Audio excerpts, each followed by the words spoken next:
Hello students. आज का हमारा टॉपिक है sectoral composition of economy of Jammu and Kashmir.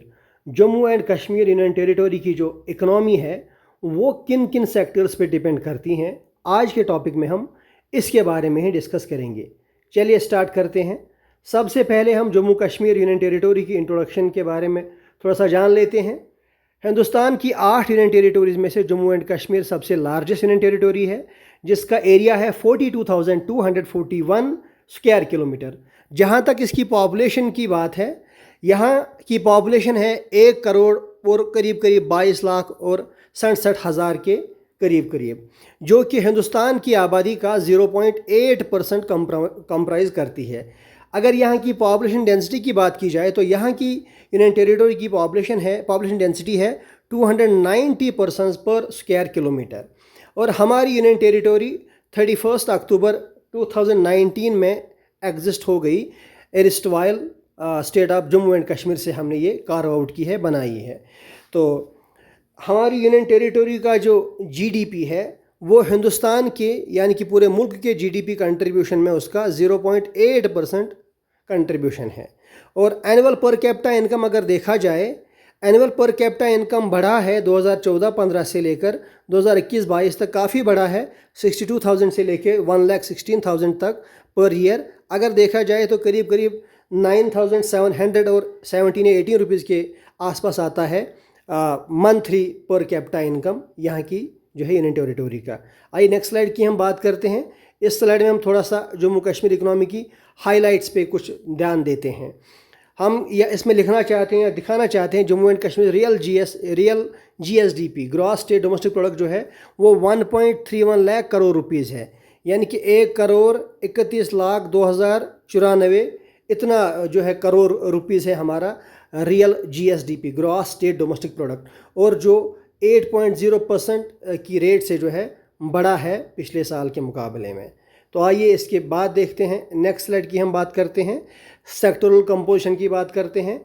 इस सेक्टोरल कंपोजिशन में हम ये बताना चाहते हैं कि जम्मू कश्मीर की जो इकोनॉमी है वो किन किन सेक्टर्स पे डिपेंड करती है। मेनली 3 सेक्टर्स हैं, जिनमें से एग्रीकल्चर, अगर इस साल का डेटा देखा जाए, एग्रीकल्चर 16.91% कंट्रीब्यूट करता है यहाँ के स्टेट के या यूटी के जो है जीडीपी में 16.91%।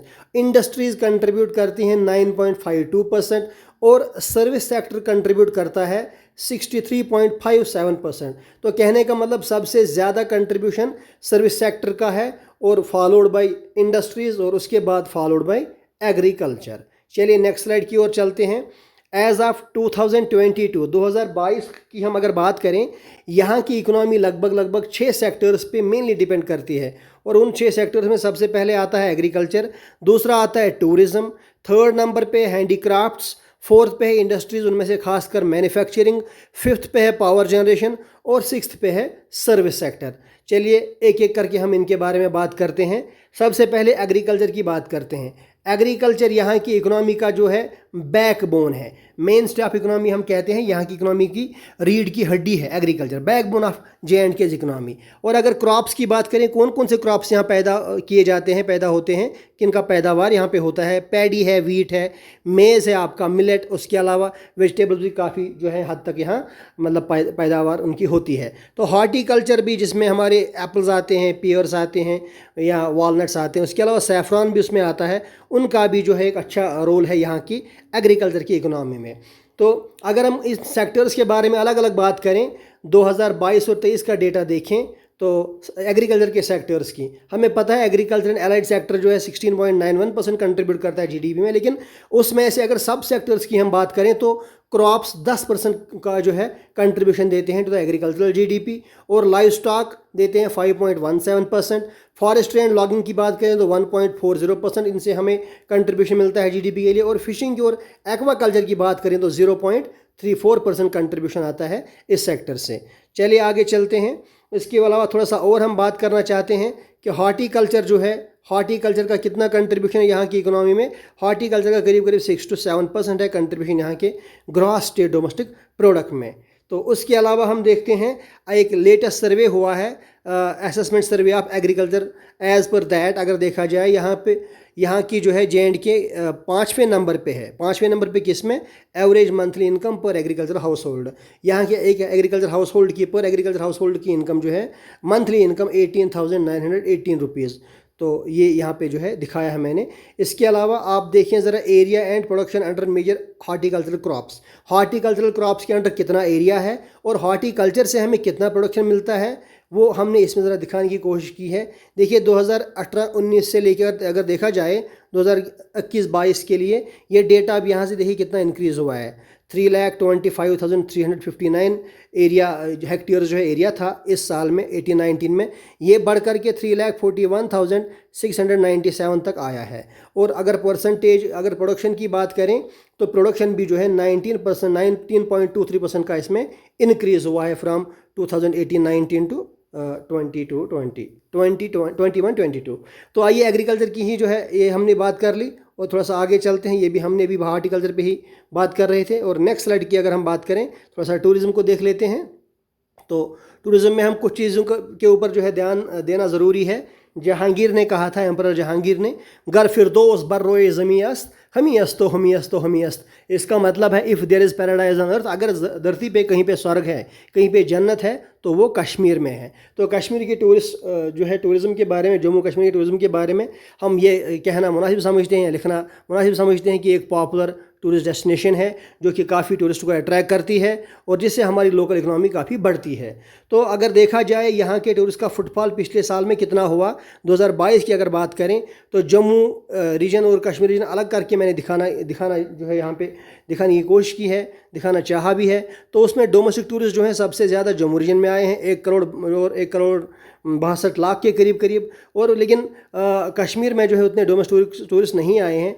डोमेस्टिक टूरिस्ट की जब बात आती है तो हम उन टूरिस्टों की बात करते हैं, उन सयाहों की बात करते हैं जो बाकी स्टेट से ही, हमारे इंडिया से ही, बाकी स्टेट से ही हमारे स्टेट में या यूटी में जो है आए हैं, विज़िट करने के लिए आए। तो 22 लाख और 88 हज़ार के करीब जो है कश्मीर में टूरिस्ट विज़िट किया है डोमेस्टिक टूरिस्टों ने। लेकिन फॉरेन टूरिस्ट की जहाँ तक बात है, देखिए यहाँ पे साफ साफ लिखा है मैंने 19,947 फॉरेन टूरिस्ट हमारे कश्मीर में आए हैं पिछले साल में। 2022 की बात चल रही है, लेकिन खाली 38 टूरिस्ट जो हैं आए हैं जम्मू रीजन में। कुल मिला के इसके अलावा अमरनाथ यात्रा से जो टूरिस्ट आए हैं यहाँ पे वो 3,65,000 आए हैं। तो कुल मिला के अगर सारे टूरिस्टों का देखा जाए अमलगम या एडिशन कितना है, 1 करोड़ और 88 लाख और 84,317 के आसपास यहाँ पे टूरिस्ट आए हैं 2012 में, जो कि काफ़ी ज़्यादा हैं 2021 के मुकाबले में, जबकि 21 में आए थे 1 करोड़ और 13 लाख के आसपास।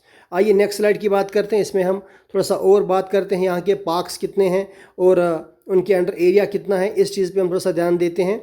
अगर देखा जाए पूरे J&K में जम्मू और कश्मीर डिवीज़न में 270 गार्डन्स या पार्क्स हैं जिनके अंडर 524 के आसपास हेक्टेयर्स हैं, इतना एरिया उनके अंडर है।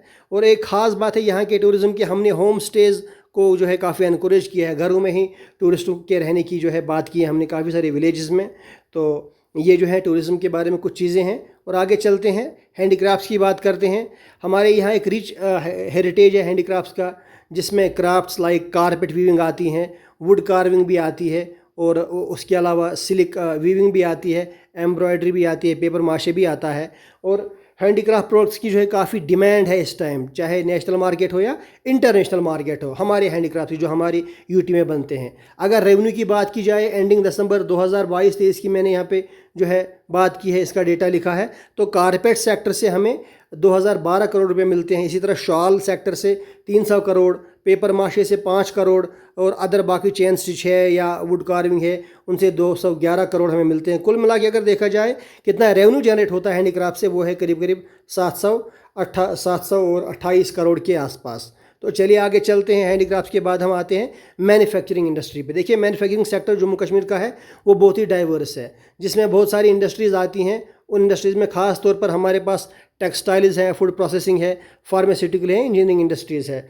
और स्टेट गवर्नमेंट ने काफ़ी इनिशिएटिव्स लिए हैं किस लिए स्टेट के जो है इंडस्ट्रियल सेक्टर को प्रमोट करने के लिए काफ़ी इंडस्ट्रियल एस्टेट भी प्रमोट की हैं और काफ़ी इंसेंटिव्स भी दिए हैं लोगों को। और अभी रिसेंटली हमने लिथियम का जो है लिथियम के डिपॉजिट हमने पाए राजौरी डिस्ट्रिक्ट में, और उन लिथियम के डिपॉजिट से हमारी इलेक्ट्रोकेमिकल इंडस्ट्री काफ़ी बूम कर जाएगी और उससे हमारा स्कोप बढ़ जाएगा एस्टेब्लिशमेंट ऑफ इंडस्ट्रीज़ के लिए, और ख़ास तौर से एम्प्लॉयमेंट की अपॉर्चुनिटीज़ बढ़ जाएंगी उसमें, उससे लिथियम की जो है डिपॉजिट वो होने से, मतलब मिल जाने से। अगर हम इसकी बात करें कि इंडस्ट्रीज़ का जो अलग अलग सेक्टर होता है, हमें तो मालूम ही है कि इंडस्ट्रियल कंट्रीब्यूशन जो जीडीपी में है वो 19.52% है, लेकिन अलग अलग सेक्टर का अगर देखें तो कंस्ट्रक्शन का सबसे ज़्यादा है 7.5% इन द इंडस्ट्रियल जीडीपी, और फॉलोड बाय मैन्युफैक्चरिंग तो वो है 6.61%, उसके बाद followed by electricity, gas, water supply 5.06%, last time mining quarrying का है 0.36%। आइए नेक्स्ट स्लाइड पे चलते हैं। इसमें हम बात करना चाहते हैं फिफ्थ सेक्टर ऑफ इकोनॉमी की, जिसे हम पावर जनरेशन कहते हैं।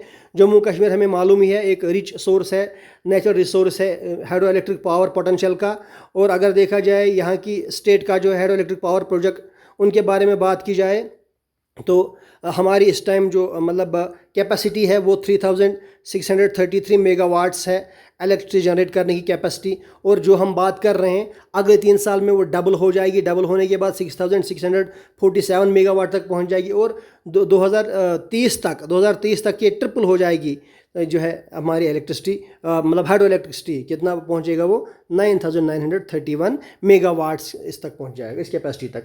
तो अगर हम देखें रिवर बेसिन की बात करें, रिवर बेसिन के हिसाब से चिनाब बेसिन में सबसे ज़्यादा हम हाइड्रो पावर पोटेंशियल हमारा है कितना 11,283 मेगावाट्स, और झेलम बेसिन से हमें मिलता है 3084 मेगावाट्स, और रावी बेसिन से मिलता है 500 मेगावाट्स ऑफ हाइडल एनर्जी। चलिए थोड़ा सा और देखते हैं इसके बारे में, कुछ कंपनीज़ हैं इनके बारे में कुछ बात करते हैं। जो NHPC है, NHPC के पास हमारे 8 प्रोजेक्ट्स हैं और इनकी इंस्टॉल कैपेसिटी है 2339 megawatts. Jammu Kashmir power development corporation के पास 23 हैं और उनकी कैपेसिटी है 1220 मेगावाट। इसी तरह IPP के पास 9 प्रोजेक्ट्स हैं जिनकी कैपेसिटी है 73 मेगावाट्स। कुल मिलाकर हमारे पास 39 प्रोजेक्ट्स हैं और जिनकी कैपेसिटी है 3633 मेगावाट्स। तो चलिए आगे चलते हैं और बात करते हैं। आगे हम जो है सर्विस सेक्टर की बात करेंगे, जो हमारा आखिरी सेक्टर है। हमारे पास काफ़ी सारी सर्विस सेक्टर हैं, जो है सर्विस सेक्टर्स में काफ़ी सारी इंडस्ट्रीज़ हैं और जो सर्विस प्रोवाइड करती हैं, जैसे बैंकिंग इंडस्ट्री है, इंश्योरेंस है, हेल्थ केयर, एजुकेशन और प्रोफेशनल सर्विसेज। ये एक अच्छा खासा रोल प्ले करती हैं जम्मू कश्मीर की इकोनॉमी में। अगर थोड़ा सा इसका एनालिसिस किया जाए तो देखिए यहाँ पे मैंने लिखा है trade, repair, hotel and restaurant. इससे हमें 11.52 जो है 11.52% का GDP कंट्रीब्यूशन होता है सर्विस सेक्टर में, और ट्रांसपोर्ट वगैरह का जो है 6.32% इससे हमें मिलता है, और फाइनेंशियल सर्विस का 3.56%, रियल एस्टेट या ओनरशिप बिजनेस का 11.51%। सबसे ज़्यादा हमारा जो है सर्विस सेक्टर में कंट्रीब्यूशन आता है पब्लिक एडमिनिस्ट्रेशन से 21.20%, और कुल मिला के अगर देखा जाए सर्विस सेक्टर कंट्रीब्यूट कितना करता है 63.57% to the GDP of Jammu and Kashmir union territory. ये कुछ बैंक्स की हमने यहाँ पे बात करनी चाहिए। हमारे पास इतने बैंक्स हैं, आप ज़रा सा इस पर ध्यान दे दीजिए। पब्लिक सेक्टर बैंक हमारे पास 1989 बैंक्स हैं जम्मू कश्मीर स्टेट में या UT में। प्राइवेट सेक्टर्स की अगर बात की जाए उसमें 3951 बैंक्स और उनके ब्रांचेस और उनके कॉरस्पॉन्डेंट्स और ATMs की बात, अगर ये सारे आउटलेट्स हैं, सारे यूनिट्स की बात मैं कर रहा हूँ। रीजनल रूरल बैंक्स जो हमारे पास इलाकाई देहाती बैंक या ग्रामीण बैंक जो हैं, तो वो हमारे पास 547 बैंक्स है, और कोऑपरेटिव बैंक्स की अगर बात की जाए तो वो है 279, और बाकी सारे बैंक जो कैनरा बैंक हैं, स्टेट बैंक ऑफ इंडिया है, या बाकी देना बैंक हैं, या ICICI हैं, या जितने भी एक्सिस बैंक हैं, वो कुल मिला के 1233। कुल मिला के जो सारे यूनिट्स हैं हमारे पास 7999, करीब करीब 8000 के आसपास जो हैं हमारे पास बैंकिंग आउटलेट्स हैं। तो अगर सर्विस सेक्टर की ही बात की जाए, हमारी स्टेट जो है, हमारी UT जो है जम्मू कश्मीर, ये फर्स्ट रैंक इसकी आई है E-गवर्नेंस में, रिन्यूएबल एनर्जी डेवलपमेंट में, या इशुएंस ऑफ क्या लिखा है मैंने, स्वामिता कार्ड्स और इन रजिस्ट्रेशन कवरेज अंडर E-श्रम। तो उसके अलावा सेकंड रैंक हमारा आया है जम्मू कश्मीर UT का, सेकंड रैंक हमने पाया है नशा मुक्त अभियान में, या परफॉर्मेंस जो है आज़ादी का अमृत महोत्सव, इसकी परफॉर्मेंस को अगर देखा जाए तो उसमें सेकंड रैंक हमारा आया है।